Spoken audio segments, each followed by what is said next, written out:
Welcome to episode 4 of the TLD podcast. Let's go! Tokyo Lore Drops already episode 4. Thank you guys for the support as always. Always checking your comments as well. Appreciate you guys' support. I'm Ian. I'm Etana. I'm Tom. Oh yeah, Tom, this is still Thomas, guys. We did not replace him. It's me, it's still me, I promise.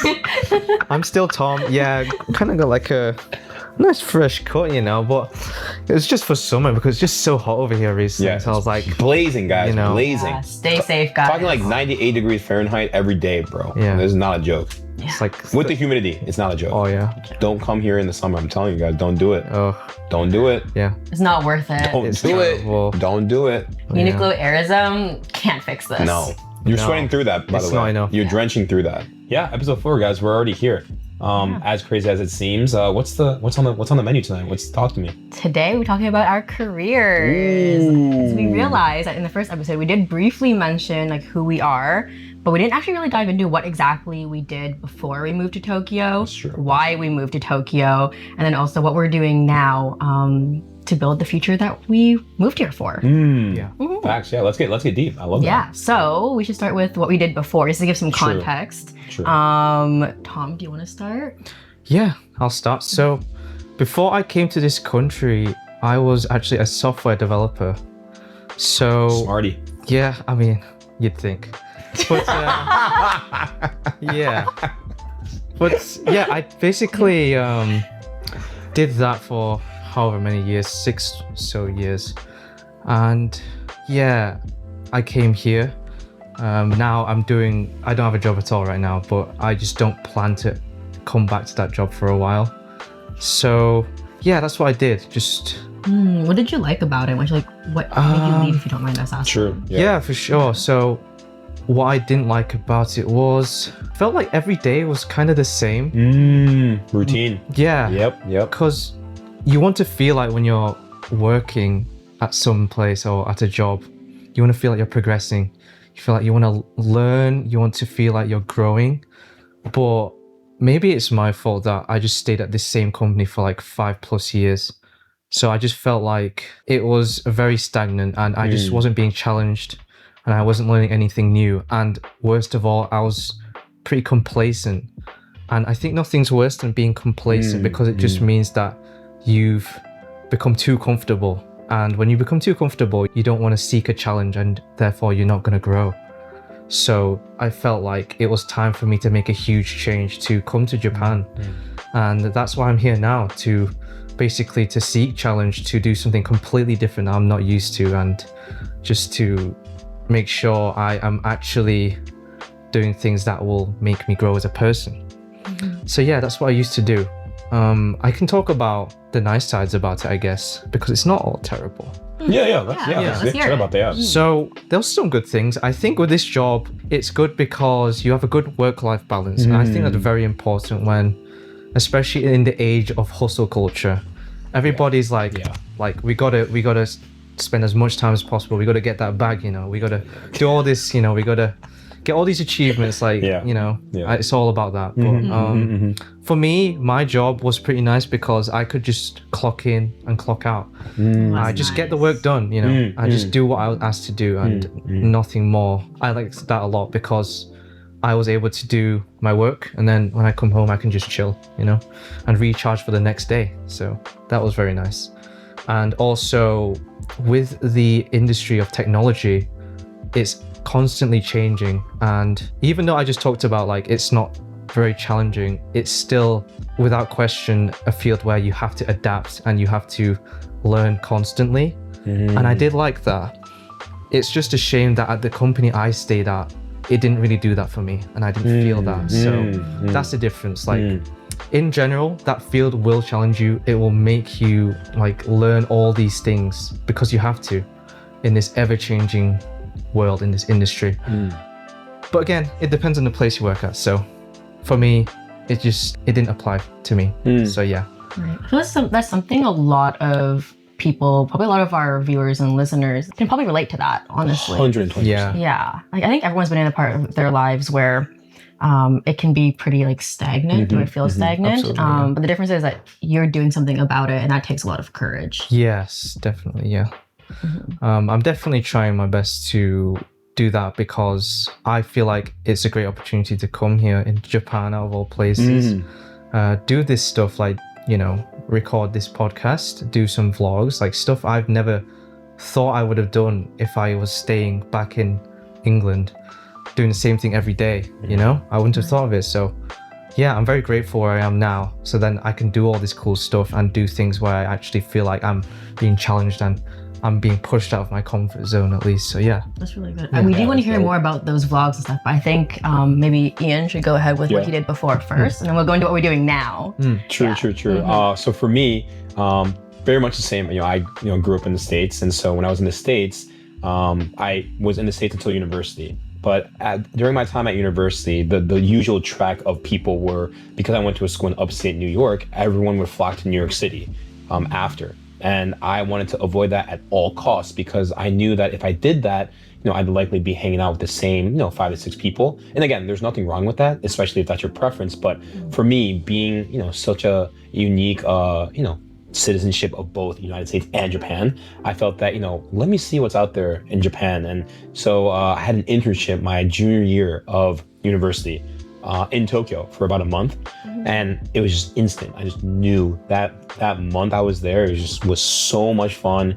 Just understanding, nightlife in Tokyo, food in Tokyo, working culture in Tokyo, but also, just understanding the day-to-day of what could potentially be my life after university, after graduation. That's and so cool. As soon as and for me, I just go with my gut. Of course, logistics are as important, but for me, my gut is something I've always trusted ever since I was a little kid. And so my gut was telling me, yo, Tokyo's 100% the place for you. And so after junior year, back to the university, I was thinking, okay, how do I get a full-time opportunity in Tokyo?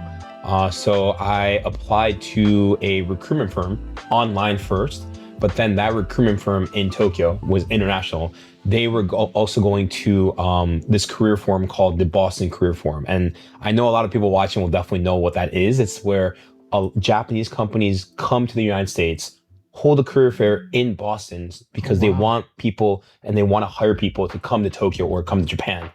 And it's one of the most massive career forums in Japan and kind of the Japan-America relations wise. So that's really cool. Yeah, if you're Japanese living in the United States, you've heard of the Boston Career Forum at least, once. And so through Boston Career Forum, luckily, I was able to get an offer from that said recruitment firm. And so everything worked out, thankfully. And in regards to Boston Career Forum, the final interview process is this dinner where 20 to 30 candidates are invited to the dinner, and you kind of have to stand out in the best way that you can. And then from there, the final process, they choose, however many people, right? And so I got the offer from that recruitment firm at 3 a.m. that same night. So that means after the dinner, they went straight to the business meeting and said, okay, we're gonna get this person. And so, yeah, I was so surprised. I thought that, I would get the offer the next morning, but yeah, 3 a.m. was great. And amazing. I was gassed. So yeah, that brought me to Japan in 2018. And so, yeah, I was a recruiter for the first year I was here. And then one of the things I realized during recruitment was, and I talk about this on Instagram as well, is that my Japanese was not good enough at the business level because the clients and the candidates that we were speaking to were, pretty high professionals, mid-career.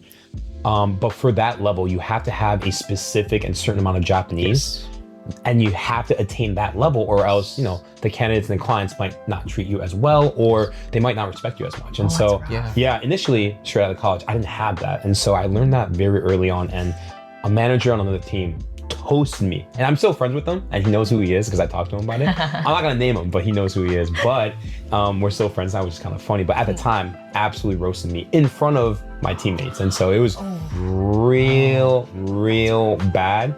I was embarrassed, I was ashamed, and I felt that the years and years of Japanese school that I was going to, or that I went to in the United States every Saturday when, most of my friends were watching cartoons, was essentially wasted because, I didn't have the skill to even do the basic thing that's required in that business setting. And so I was pretty depressed, but at the same time, I was thinking, okay, that's sad, but how do I improve? How do I kind of elevate my Japanese game so that I can attain that level of business Japanese? And so at the time, there was a travel company that was a client of the recruitment company, and I was very close with the recruitment team and their HR team because I was an HR recruiter at the company, right? So I was talking to the HR person there. I'm just like, hey, for these reasons, I'm trying to improve my Japanese. Is there any positions, and do you have any positions open? And luckily, they had a position open on the hotel side where I'd be working at a call center and interacting with Japanese hotels and properties that are the company's clients, right? And so I was thinking in my head, okay, if I'm talking to hotel staff, the people manning the front desk, they use the most formal Japanese, and I can learn so much. And so I transitioned from recruitment to that call center, customer service, I guess. And so I was there for 2 years. Oh, wow. And to this day, those 2 years has elevated my Japanese to another level because it was just constant phone calls, constant phone calls like this, and me writing down like all the notes. Okay, this situation I use this situation I use this. There's and a lot just, of effort, like brain power. It was insane. And yeah, forever grateful for that experience. And then during my time at that travel agency, unfortunately Corona hit in 2020. So I was there from 2019 to 2021, but then 2020 Corona hit. And so, no one was traveling. The phones were dead. We weren't getting any calls. And by that time, I had kind of felt that I had elevated my Japanese enough where I could kind of move on to the next career or idea that I had. And so during Corona, we went to the office, but since the phones weren't ringing, as a team, we were just kind of chilling and watching Netflix on the work computers. And our manager would chill about it. She was because the phones were ringing. But what I realized was that streaming services were becoming a massive, massive part of Japanese culture. Prior to that, Japanese culture was very heavy on TV. Everything was on TV and TV only. Sports, news, funny shows, variety shows, whatever you name it was always on TV mainly. But in Japan, especially during Corona, streaming services like Netflix, Amazon Prime, Unix even, were slowly on the come up. So I was thinking, okay, streaming services are on the come up, so maybe something in the streaming service industry, but what area within that? Because that's pretty wide. And so one of the things I was really interested in was sports. Sports was an essential part of Japanese culture. And so I was thinking, okay, sports streaming. Is there a sports streaming company in Japan that is kind of on the come up that could be the next big thing? Because sports streaming is not that big yet, but post-Corona, I know for a fact it's gonna be crazy. And so luckily there was a UK-based sports streaming company that I decided to join in 2021 around the end of Corona. And yeah, I joined there as a CS, customer service representative, but I was essentially the middleman between their UK office and the Japan office. Oh, that's kind of cool. Yeah, so it was English and Japanese. Great. Perfect. The travel company was more so Japanese because it was Japanese clients, but the sports streaming company was both. And so I was just like, okay, this is great. And so from 2021 until 2026, I was there. So very recent. Wow, you stayed there for quite a long time. Yeah, quite a long time. Wow. So I started in customer service, and then I transitioned as a product manager. Awesome. Oh, that's really cool. Yes. So at the time, that company had their first ever price increase because it was a subscription plan-based company. And at the time, they didn't really have anyone on the CS team but me that could speak English fluently, right? So the product manager at the time and I worked very closely on that project, very first price increase project. And so after that project was a success, she kind of recruited me to join her on the product side. And so I was thinking, yeah, that sounds really good. Very international, more international than the customer service team. And so, yeah, it felt right.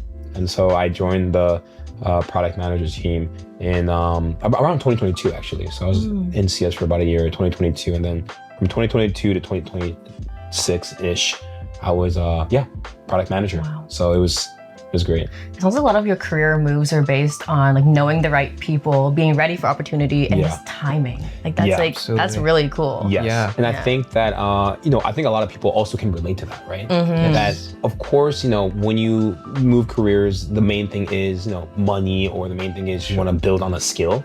But as important is the timing of, not just where your own head is at, but also what's going on in the world, right? Or where do you see yourself in the next couple of years?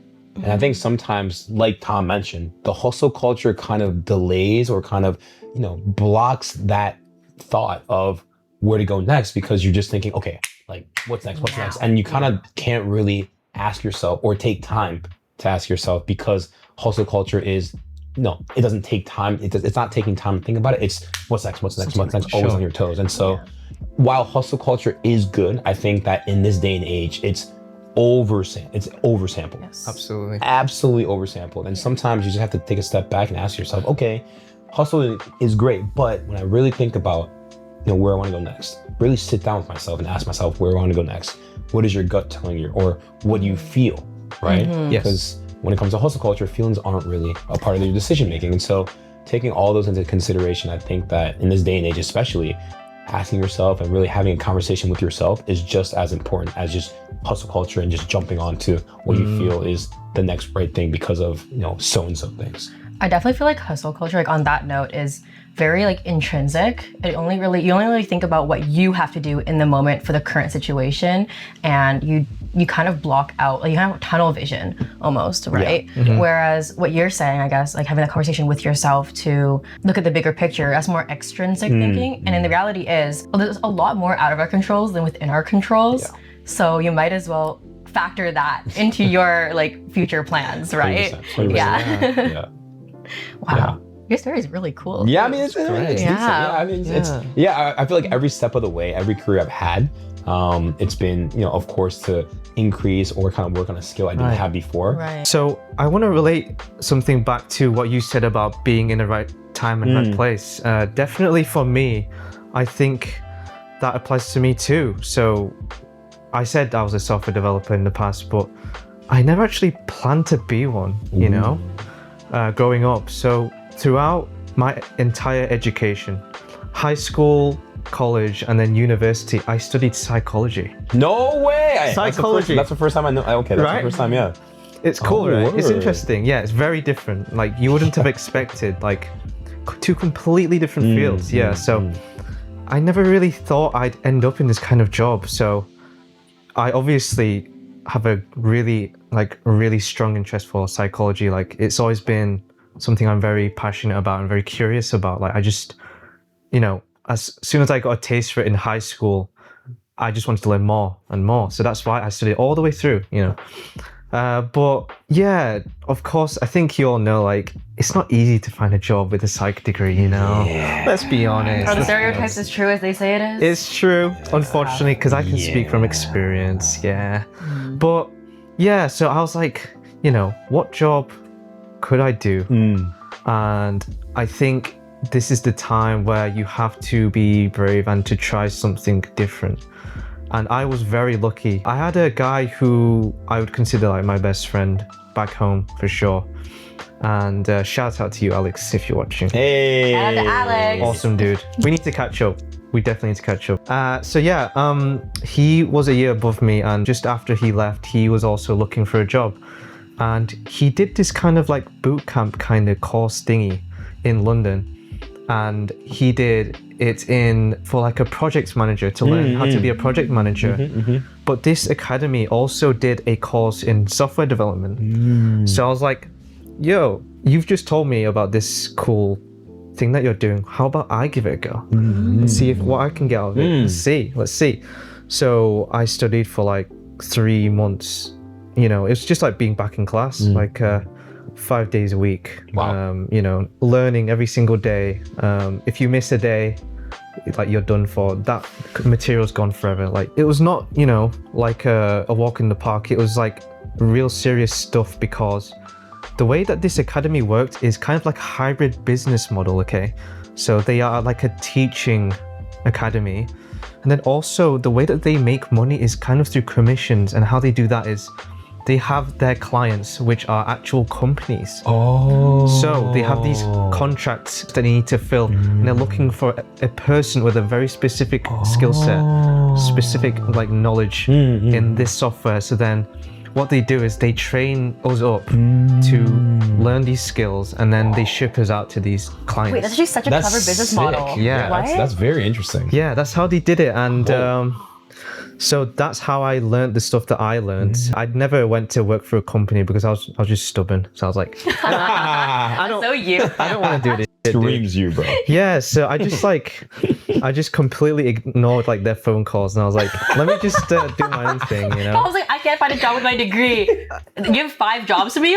No. No thanks. I'm gonna do my own Man's in thing. demand. He's like, nah, I'm good. I'm good, bro. It might have been a violation of the contracts, but I haven't been arrested yet, so I think I'm okay. Yeah. What are you gonna do? This guy is so funny. What are you gonna do? You know, I'm gonna do my own thing because I can. You know. Yeah, I mean, yeah. Oh, yeah. So Wow. basically, I just completely just like ghosted them, and then because I think part of their contract outlined that you can be shipped anywhere in the UK. So that's obviously not just England, Wales, or Scotland, Ireland. I remember someone who was pretty much like top of the class, and he managed to secure a role with one of the companies before he even graduated from the academy. Wow. So Pretty good. yeah, so I learned from him his experience. He had to relocate from London to Bristol, which is quite a fair distance, and he had to like rent out his own place. And Bristol is an expensive city in England, so I didn't like the fact that you could just move anywhere in the country. And no, but it was a tough process because there was like exams after every so often, you know. It was not like, oh, you just learn it and then you just go. It's like these guys want you to know exactly what you're talking about, because their clients, if they don't meet their expectations, they're not going to get any money, because that's how they make the money. Commission, wow. So, you know, there was tough exams, there was tough, you know, trials that we had to go through. Like I had to do interviews with actual companies, I had to do mock interviews, of course, for practice. I had to do like presentations in front of the whole school of like 50 people or something like that. We had to like create our own program within like a week or something, and present it to everyone, and you know, all that stuff. So High pressure, dude. yeah, no, but it was what built me into the person I am now. So I'm grateful for it, and otherwise I wouldn't have been doing that job now. So first of all, yeah, shout out to my boy Alex for sure. And then second of all, I'm just grateful that I took a leap of faith and I just did something completely different that I thought I was going to go into, like a psychologist, you know. But no, I just ended up not doing that because I didn't feel like it was something I wanted to do for the rest of my life. And now, even now, like I'm still saying that with software development, I don't know if I want to do that for the rest of my life. So I'm all over the place, you You're know. finicky man, Thomas. I'm a picky guy, you know. What can I say?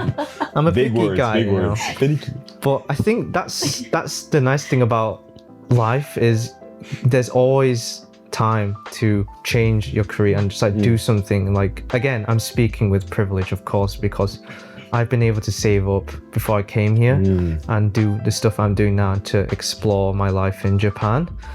But at the same time, it's better than just staying home and doing the same thing every day. So yeah, I think it's important in life to be flexible. So again, right time, right place. Yeah. But definitely trying to make the most of it. Your stories are both so different from each other. True. Which I found really, really interesting, actually. You guys have different, I guess, lessons that you took from it. Yeah. But they all led you here. Yeah, exactly. And of course, you know, while you know you guys, or most of you guys watching might not be in Tokyo, we would love to hear, you know, some of your career kind of growth or kind of how you took the next step in the comments. So that's something that we wanted to give you a shout out with. Absolutely. Yeah. Yeah, and then now, let's talk about you. Go for it. Say the best for last, they say. They say the best for last. They say the best for last. Not the best. Yeah. Far The from youngest, it. the youngest too. The youngest. Oof, yeah, the youngest. So I actually just graduated from my undergrad degree in December. That's crazy. That's crazy. Yeah. So right after high school, I went straight to university, and then as soon as it was legally allowed for me to work in Canada, so around like 16, I was working. I was working part-time while doing full-time studies. In school, I studied business, marketing, technology management, which is very different from what I do now. But during, I guess, like from 16 to, I guess, when I moved here, I did a lot of different like jobs. At one point, I was a ski instructor. Oh, I didn't know about that. Yeah, I was for a year. I was a swim instructor and lifeguard. I used to do a paper route as well, delivering newspapers. On a bike? They still use a bike? No, they wouldn't let us throw it like in the movies. What? I had to walk up to every single door. Yeah, wait, that's and, the like, whole put point it of the down. bike route, though. Like, you just toss that. I know. It was What? so dumb. That's dumb. It was so Forget dumb. that. Yeah. I know. I've always wanted to, like, I've never done it before, but I always wanted to do that. Like in the movies. Yeah, in the movie. Yeah. In every movie ever. Every coming of age, Yeah. That was probably my first wake-up call when I realized that reality isn't like the movies. That sucks. Boo. Boo. Yeah, lots of jobs. I worked retail a lot too, usually in like clothing retail, because I always had an interest in fashion. I remember my first office job was events and marketing for a construction tech company. And then I also worked in procurement for another like international company. Neither of them were it. That's how I learned that 9 to 5s not ideal, at least not in those industries. But I did learn a lot from them, and that's what matters, right? And it was only maybe 2 years ago when I was juggling the idea of going to fashion school after business school. And I was looking into fashion schools internationally because I was like, I need to get out of Ottawa, get out of Canada in general, because there isn't much of a fashion scene there. I mean, there is, but there is that ceiling that you're going to hit pretty quickly, in my opinion. So I was looking into fashion schools in Asia, and the top one is Bunka Fashion College here in Tokyo. You're okay. I didn't know it was ranked like that. I've heard of it, but it's okay. Wow. It's consistently, I think, the 13th-ish in the world and number 1 in Asia. Oh, wow. Yeah. That's big. Wow, I did not know that. Awesome. I've heard of it, but okay. But of course, I didn't speak Japanese at the time, and I mean, yeah. I still don't. But so I was like, okay, do they have any English programs? So I saw they had a Master's of Arts in fashion, I guess, history and theory. So I was in the process of applying for that actually up until around when I finished my classes this past December. But before we get to that part, I guess we'll jump into the job I decided to finally pursue, not the lifeguarding, not the event planning. I decided maybe a year and a half ago that I wanted to go into styling. So in my second last semester of university, I decided to do a semester abroad. So I went to Milan, and that was the first time I actually went to Europe. Sick, nice. I love that. So there, Italia. even though I say I went to Milan and lived there, even though I said I lived there, I felt like I was traveling more than I was actually in Milan. I almost used it just as like a place to crash and continue my travels after. I did attend my classes though, because it was at Bocconi, which is a pretty good university. So I was like, I'm gonna get that on my LinkedIn. You know, business major, gotta get it on my LinkedIn. And then so I ended up working, doing some like freelance work in London for London Fashion Week. I did the Cannes Film Festival. I did some shows in Milan, Paris. I did a couple editorials too. So that was about a year and a bit ago now. Awesome, dude. Just covered all the major ones, bro. Like, gotta collect them all. yeah, that's like Pokemon, bro. Yeah. Wow. So my first taste of the fashion industry was in New York in 2023 when I was asked to intern for a Japanese designer, Shun. Shout out to Shun. He actually was the first person to give me a chance in this industry. Awesome. Shout out you.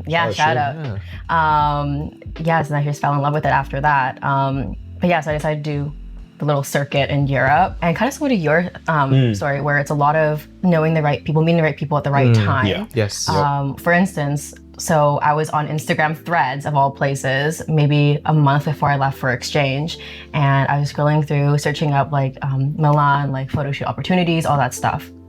Came across the profile of this photographer who is pretty big on Instagram, and he was looking for a team to do a collaborative editorial in Milan while he was in town for Fashion Week in, I guess, February. So we started talking, and he ended up being a really nice guy. He's based in Tokyo, actually, and we ended up doing that editorial together. But just so happens, a week before we even shot that editorial, we were both in London for London Fashion Week. And he was actually, he had a press pass for a show that I was working backstage as an assistant stylist for. So when we found out that we were going to be at the same show, we connected over that.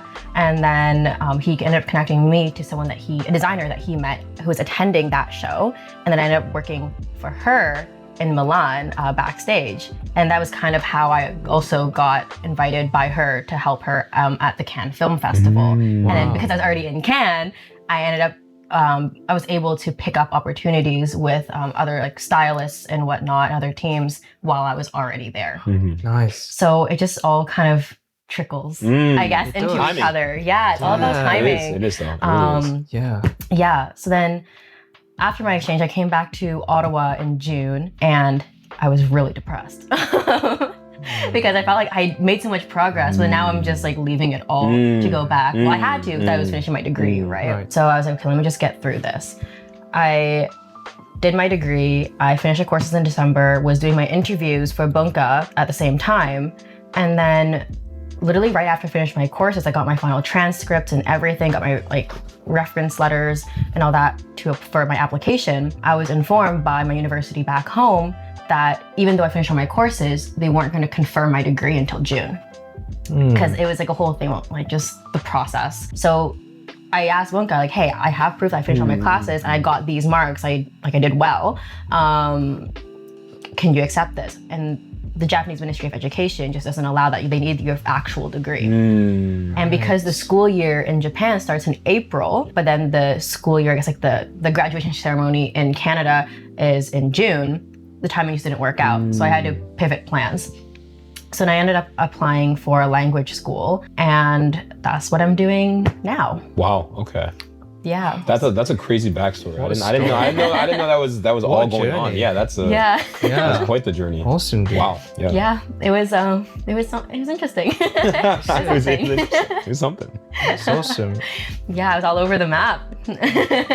I think it's awesome that it was something you always wanted to do and you found a passion and you just went for it, because it takes a lot of courage, but I think you've definitely made the most of what you have and you only continue to like make moves. So it's awesome to see. Yeah. Thank you. It definitely took a lot of time for me to build up that courage though. So basically I guess why I want to go into fashion. My grandma, she's still alive, but she was a seamstress when she was still working. And so in her basement, she has these like big industrial machines that you'd see in factories.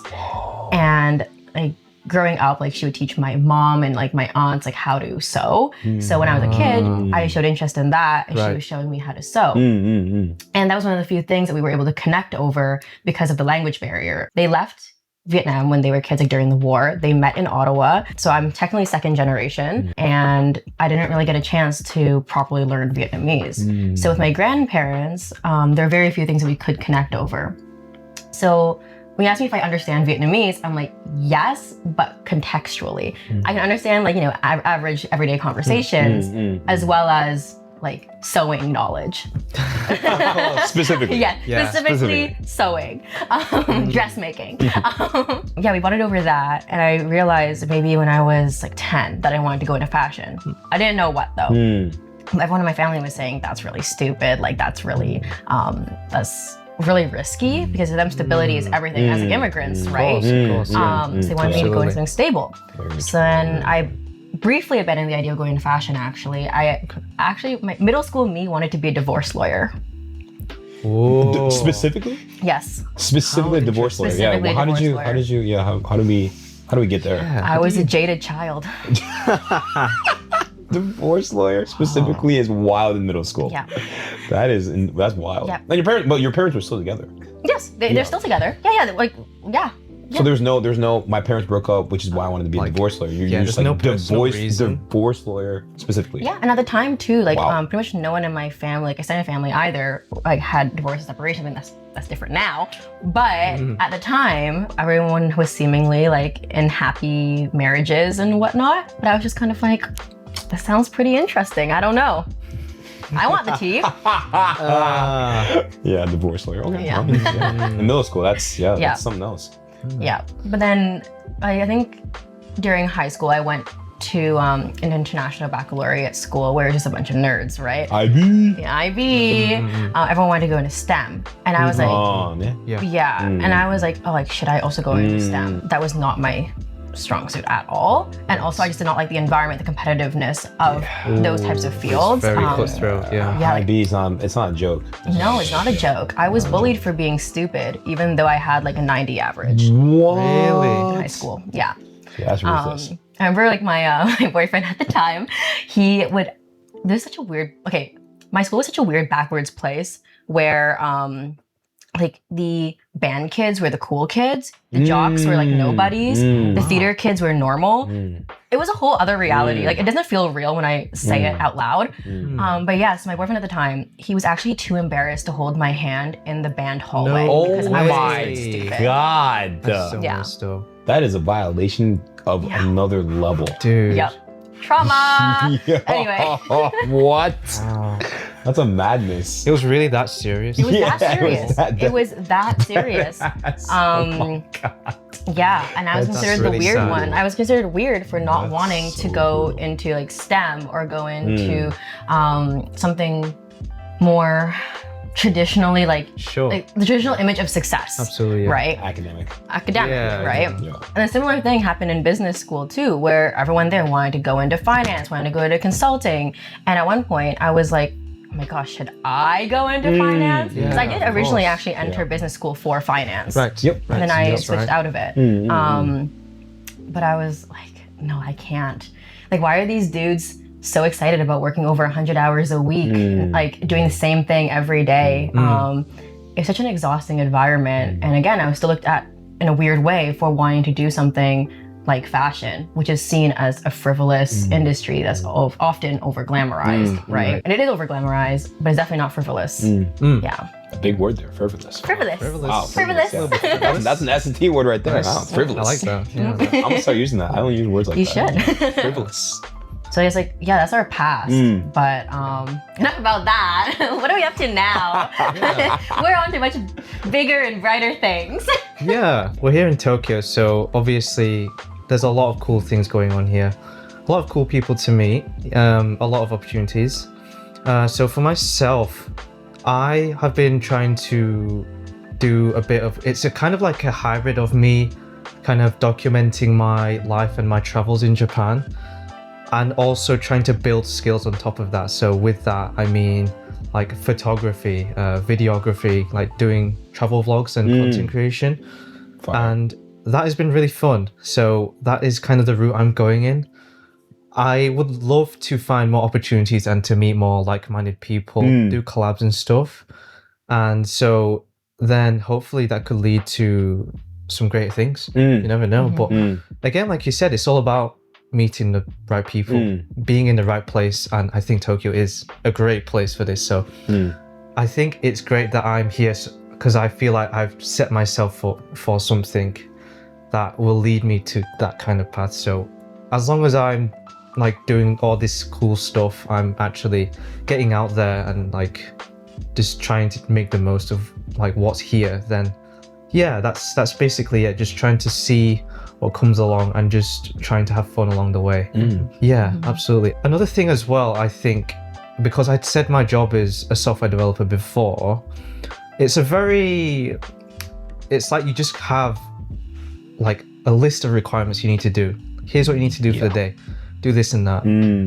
With content creation, you're free to do whatever you want, you know, and that's kind of the beauty of it. So I can like record whatever I want about myself and people can respond to it. I can find an audience for it. And most importantly, I can create something that I'm into because then I'm not restricted by what people telling me what to do. Very true. Right?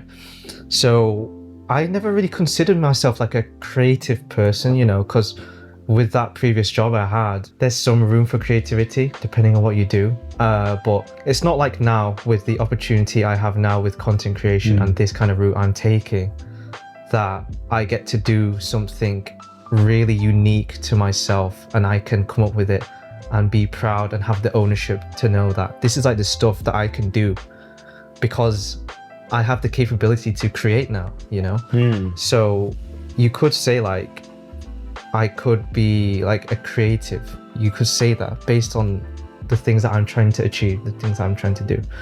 So yeah, it's fun to kind of explore the creative side.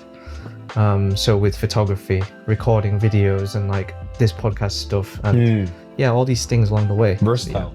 Yeah. So Yeah. definitely trying to do different things for sure. Yeah. I think you're doing a great job too. Neil. Like you've been editing all of our podcasts. Yes. Every podcast has been edited by Tom, except for the first one. That was me. Yeah. Which is why the quality is like kind of now No, it was great. now it's significantly Not at gotten all. better. I know you guys know, but yeah, Tom with the editing, absolutely unreal. So Yeah. very thankful. There are Thank you. cuts in places where Yes. you wouldn't even know. Yeah, that you guys don't even realize. Yeah. It was too smooth. So good. Too smooth. Like we would rewatch the cuts after he shows us at the final product, and we're like, so good.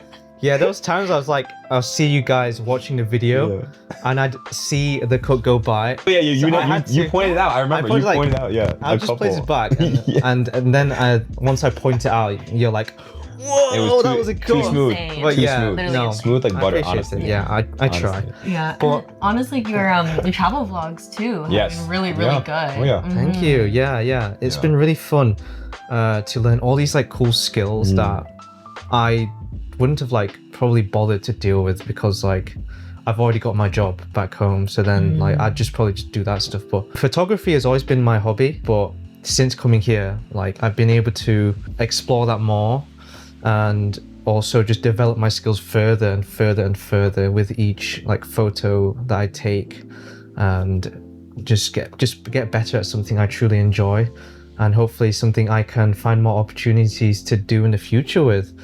And also, yeah, with this podcast stuff, I'm learning so many cool skills like videography, like, you know, trying to sort out the color, like this mic situation thingy. Yes, we did. We did get mics. We got these new mics, you know, shiny new mics. So That's why the hopefully audio it sounds good. 10 times better than before. Yeah. Thank you for your Sounds patience. good. Appreciate you guys. Appreciate you. Yeah. So like, that's been fun. So like all this like techie stuff, like because again, like my background is like kind of software development.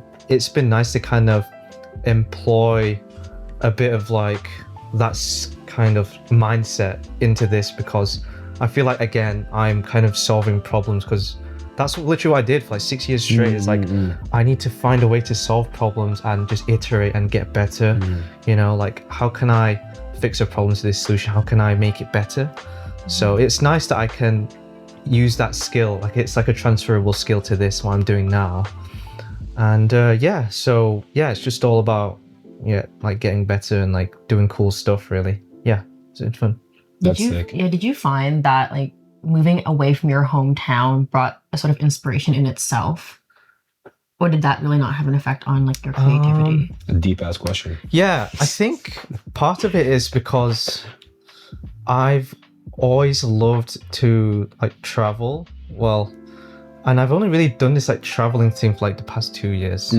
So when I travel, I usually always have my camera with me. When I'm at home, I don't really feel like bringing it out because I feel like it's not as interesting. I just felt that, and now that I'm in Japan, in Tokyo, I have so many cool places to take photos of. It just looks so cool, man, Japan. It's just, it's like, you know, it's hard to not get like cool shots, cool videos when the place looks so cool. So that helps. So yeah, I think it's given me that burst of motivation I needed to delve more into this skill and this like thing that I enjoy and really, really push it. But yeah, I think at the same time, back home, I'm sure there's opportunities for that too. But I think after my time here in Japan is like over, I can bring that back home and I can, you know, appreciate what I have back home at least. So yeah, for sure. Yeah, transferable skills Absolutely, as well. yeah. And yeah, going off of what Tom was saying about content creation, I'll just say what I'm doing recently because it's very similar. In much the same way, I recently left the sports streaming company, and I really asked myself, okay, what's next? But you know, that was exactly the hustle culture mindset that I kind of wanted to shy away from and take a step back from. So I really took the time to ask myself what's next. And it's kind of funny because throughout my entire career journey, and just in general about, you know, the very first job that I had to the most recent one, I've been taking voice notes on my phone, kind of like a me-to-me conversation. And every voice note has, you know, a title, and I periodically, you know, listen back on all the things that I went through and kind of what the things I really want to do are. And at that time, you know, there was a voice note about how, you know, I was kind of scared to do content creation because I didn't know where to start, or I didn't know what topics I wanted to talk about, or I didn't know what the goal of it was. And I think that, you know, like a lot of people that start content creation from the very scratch, right? I think a lot of people do get afraid of starting because they don't know or they don't have the right answers. But then I realized through talking to actual content creators or just talking to a bunch of people that, it's not about having the exact pathway of what you want to do or how you want to take your content and where you want to make it. It's the doing it. Actually starting it is literally the first step. And a lot of people, post videos on Instagram, just like starting is the first step. But I'm telling you guys, like starting the video is the first step. Because by starting the videos and doing videos that of course are not going to be good, they're going to be, and your editing is going to be, your voice is going to crack, whatever, it's going to be garbage, right? But the whole point is through trial and error and through consistency and through just doing the thing, you start to realize, okay, I'm good at these things. I want to talk about these things. I want to focus on these things. And that's exactly why starting it is the first step. Because through starting it, you start to realize what you want to talk about, what you don't want to talk about, and the path that you want to take. And so with the content that I'm creating, I kind of want to highlight, okay, what's Iain up to in Japan? What's his lifestyle like? Or, I also play soccer, right? Soccer and futsal. What's soccer and futsal culture like in Japan? Where, obviously the World Cup just ended and the Japan national team, again, did so well. And I think a lot of people are asking, okay, what's Japan on about? Why are they so good? So highlighting that. And then finally, more about my own identity, being Malaysian in Japan, what does that constitute? How do people treat you? How do people kind of perceive you? They perceive you as Japanese or a foreigner. And so those three aspects are kind of what I want to kind of keep going with the content creation. And another additional kind of pathway with that is this organization I'm part of called Oasis Tokyo. And Oasis Tokyo started off as an Instagram account through their street interviews, kind of asking people that live in Japan, usually international background, so either non-Japanese people living in Japan now that usually have their own business, or Japanese people that speak pretty good English or want to learn how to speak more English, want to be more international. Just started with street interviews, just like, hey, what are some of your favorite Tokyo spots? What are some of your bars that you like? This, that, the other. But then now it's turned into an organization where we do some community leading through pickleball right now. That's our hot thing. And so joining that organization also has shed light into the aspiration that I have of wanting to create a community and building that community from scratch. I love interacting with people. I love connecting people. And that's what Oasis Tokyo offers. And so with the content creation, because they do content creation as well, getting inspired by the events that they do, or getting inspired by what their goals are for the organization and kind of how that plays into me, myself, and my product, being myself, right? So everything, has just been focused on that the last couple of months ever since, I left my company. And like Tom said, it's a beautiful thing because you get the time to really ask yourself the important questions that you don't have time to ask yourself when you're assigned 20 things to do in a day, or you're assigned tasks that need to be complete in a week and the stress level is max. Because if you don't get it done, then the person above you is gonna, get mad at you, or the person above you is gonna be like, hey, what's going on? But now that I'm not, in that space, the only person that's asking what's going on is yourself. And of course, sometimes you have to be strict on yourself, but also most of the time you're allowed to be nice to yourself. And I think that's the beauty of, creating content or kind of stepping away from corporate culture, is that it gives you a really, really deep insight as to what you liked about corporate, what you didn't like about corporate, but also naturally, for me at least, I'm way nicer to myself about getting certain tasks done or getting certain things done. And so there'll be days where, of course, I'll have a whole list of things that I have to do, but I'll only get 2 of those things done. I think in a corporate culture, you get more stressed out about that because you have to get it done by a certain deadline or else they on your ass. But if you're doing it by yourself, yes, you're on your ass, but also you have some time to breathe, right? And that time to breathe, that time to calm down actually leads to the final product being that much better. So that's kind of what I've been feeling about this whole entire journey, and it's been nothing but insightful. So I think that, if not content creation, I think taking a step back from something that is so significant in society, something like corporate culture, like working at a company, is a given in quotations, but it's really not if you give yourself the time to step back.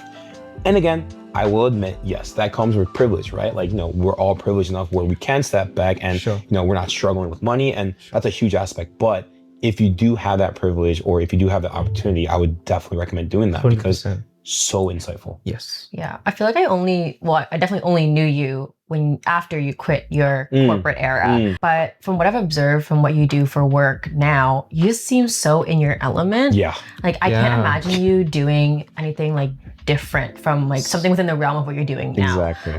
Because yes, you're busy. Sometimes you take calls like super late at night and they're longer than you'd hope for them to be. Of course. But you seem so fulfilled by it. Yes. And whenever I see your videos come up, like even like the Oasis ones, and you're doing street interviews, it just feels so natural. Yeah. Like I see it and I'm like, yeah, this dude was made to be on camera. Honestly. Yeah. Much appreciated. But yeah, I think I've discovered that as well. And I've always had that part of me that you know, me being on camera or me being talkative on camera has always been something that, you know, I enjoyed, but I didn't want to really, you know, push that out to the front because I was thinking in my head, well, that's not gonna make money, or oh, how am I gonna build that career?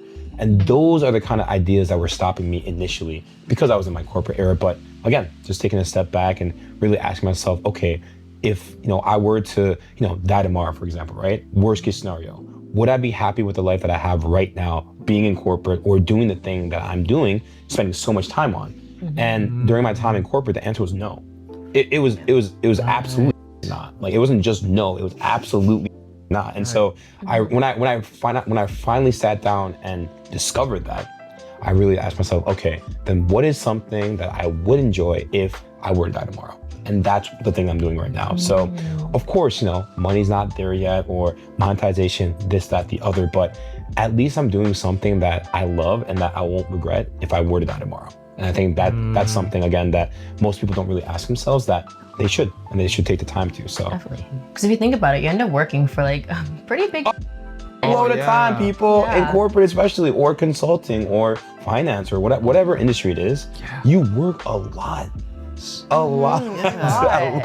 So And I know so many people who do work corporate, and like some people genuinely do love it, but yeah, shout out to you guys. Yeah, right. I shout out. Shout out to the finance bros and the finance sisters out there, or the consulting bros and the consulting sisters, and any industry. Yes. Like if you enjoy it, then we support you. But yes, yeah, but the time that you spend though, it's insane. I think most of the people that I do know who work corporate, they do not like it. They look forward to the weekend. They look forward to when they're off the clock. But are they off the clock when it's like 5 p.m.? No, I'm staying till 8 p.m. They're working sometimes on the weekends. It's so insane to me that they're putting all this effort into something that they don't actually care about. And that, like, at the end of the day, like, in a corporate space, everyone is like replaceable. As awful as that sounds, the sooner you come to terms with that, the sooner you'll realize that like you should just do what makes you happy if you have the privilege to do that. Absolutely. 100%. But and then the opposite side of that is what I do respect about people that stay in corporate, right? Because like you said, there are a lot of people that don't like it. They're doing it for something. Like I've heard people doing it, you know, because they want to build a family, or they want to make sure that they have enough money to retire early, and that I respect. That because not everyone's end goal in life is to build a specific career, and that's fine too. I think we said in previous episodes, like some people's goals is to like I said, build a family, right? And that is very respectable.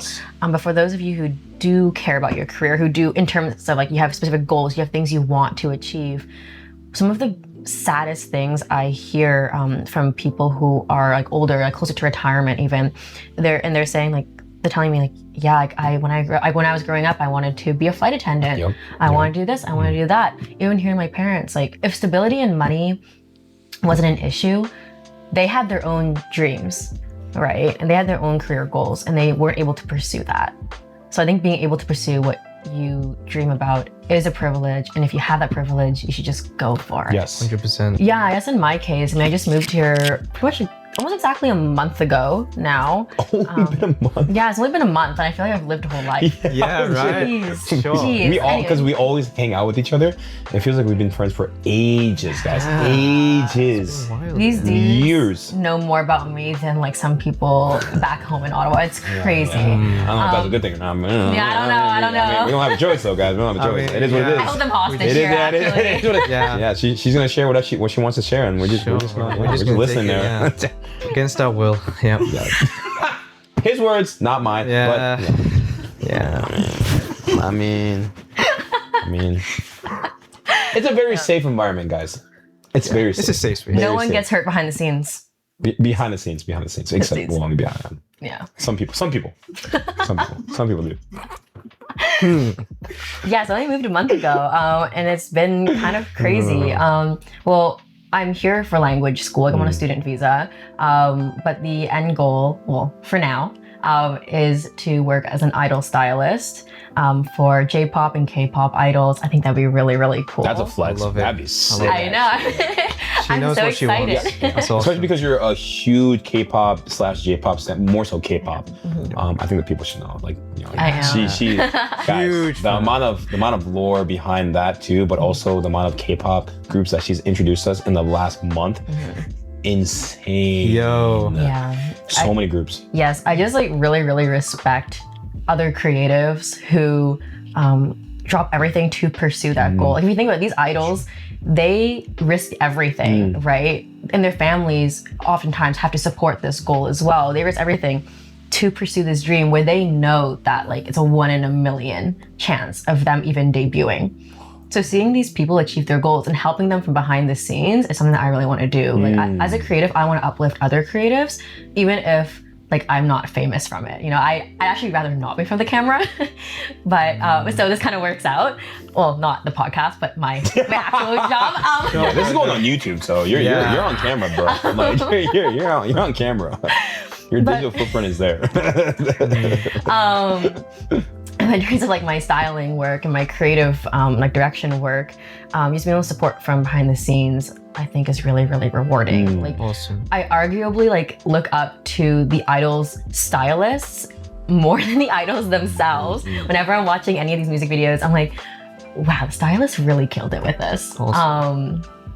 Yeah, no, so that's a job that I really hope to be able to do one day. But right now I take it one step at a time.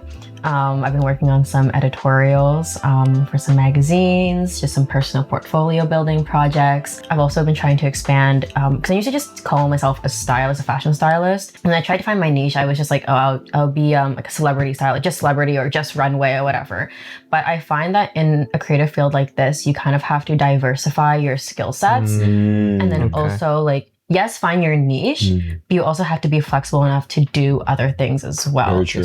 Like a lot of my like more, I guess, official credits would be through runway work and then some magazine stuff as well. But I want to dive into more performance styling. So I'm kind of trying to tailor my portfolio right now to show that I can do that, right? Awesome. And also to get the skills to do that because it is quite different. And then on that note, I also want to work more in like production, work more in like music video sets, and work on like building concepts and stories. That's another thing I really love about the K-pop, J-pop world is that unlike a lot of like Western artists, there's a huge emphasis on the storytelling behind the concepts of each release. Their marketing is insane. It's bad. The psychology of K-pop and J-pop marketing is a whole field in itself, essentially. And I find that so fascinating. And I think because they focus so much on that storytelling, like you can truly immerse yourself as a fan. Right, and I want to be one of those world builders. As performative as that sounds, jeez. Performative. No, that's your dream. That's how performance is. So that's what you want to achieve. Yeah, people should respect that. Yeah, say it with your chest. Yeah, I mean, do people respect it? We didn't get into that. We didn't get into that. Does it matter? Yeah, it doesn't matter. Does it It doesn't matter. No, it doesn't, though. yeah. I've already made a decision Yes. to move here for this. Yes, so you're in it. It does not matter what other people You got this far, yeah. Yeah, Might you as well have make gotten the this most far, of it. so. Yeah, a long way to go though. For sure. Yeah, just a step at a time. Yeah. But I can feel like the passion just oozing out of you. I love that, first of all. And it's quite clear how much knowledge you have of K-pop and like J-pop and stuff. And seeing you chase that is awesome to see. It's fun. Thank you. And yeah, she knows her stuff because like her favorite pastime is having us, you know, just watching K-pop music videos and stuff, you know. Back like to back to back to it's back you know to back. it's like her favorite pastime, you know. She just Converting them into fans and forcing them to listen to my analysis of the fashion and the choreography and like how it builds into these concepts. all these things, yeah.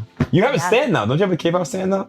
A bias, Maybe. yeah. He has a Oh, bias. he has a bias. Come Sorry, on. I don't even know Come on. I don't even know the right terminology. Bias. A bias. You'll get there. Yeah, Don't worry. I gotta elevate my game. Bias. I'm quizzing you next week, by Yeah, the way. bias. Who's your bias? Do So I have Joe from Auntie. Oh, Yes, I love Cute. Yeah, I think Anti was definitely my dream group to style. I'm not gonna lie, Anthem Yeah. got some. They got some bangers though. I was mildly surprised. They got some bangers. Mildly surprised. 'Cause, no, I don't know K-pop like that, but Yeah. yeah, when I listen to them, I'm just like, okay, a couple of these catchy as hell. Yeah, very catchy. I love Joe from Auntie though. Yeah. If you're seeing this, Just double down. If you're seeing this show, hi Joe. one day. That's the level we So want to achieve. adorable. One day. Yeah, but I've learned so much about K-pop since I met you. Very true. Very I true. ever thought I would have in my life. So yeah, that's cool, I guess. We're very thankful. Yeah, Let's not it's get it cool. twisted. We're very It's nice. thankful It's because fun. this also ties into her aspirations of wanting to achieve what she wants to achieve. So as that, if we are the test dummies and we get to listen to how her insights are with K-pop, then Yeah. for sure we'll support in If any that's way. not proof of her, Hi. no, if that's like not proof of your dedication or your genuine passion for this field, then I don't know what is. 100%. Yeah. There's no other way to describe the passion that Yeah, you have for absolutely. it. So That's awesome. Thank you. keep teaching us. Thank you. Yeah, please. Yep, no problem. Okay, Yeah. let's turn this off right now.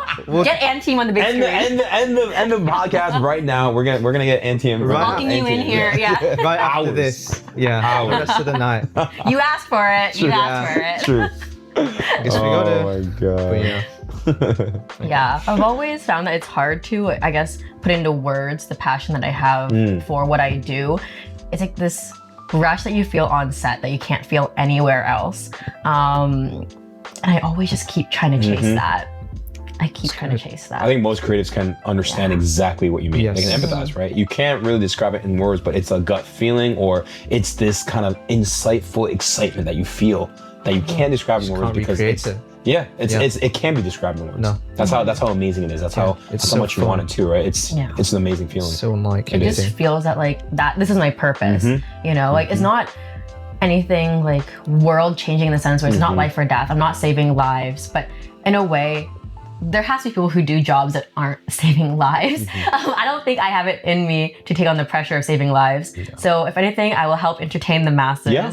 and I will bring joy, I'll bring emotion, I'll immerse people into worlds. And I think that is what I'm meant to do. Awesome. And that's what we all feel. So Shout out to the creatives. Yeah, I think you're definitely right. Like this thrill is something that a lot of creatives do understand, but it isn't something that a lot of people who aren't in creative industries understand. and here we go. Right. Yep. And I think that like how our friends, our family, like how our career choices have impacted our relationships with people in our lives. That's probably a whole other episode in itself. Yeah. Like this, I think this is gonna be a two-parter, honestly. 100%. I think so. Yeah. Yeah, It has it's to a be. lot. It has to be. Yeah. Has to be. Yeah, so I think we're gonna wrap up the first part of this career episode, and then we'll next week we'll post the second half of this recording session, because I think it'd be really interesting and really juicy to hear Yes. all the tea. Yes, and that's what you guys want, right? You want the tea of Yeah. how people, what people, family members, friends around you, how people are reacting to us making these big ass decisions at our age. And I think I'm gonna be exposing some. Careful, careful. We on you. Anyway, well, that's it for episode 4. We'll see you in episode 5 for part 2 of this career segment. See you guys. Bye.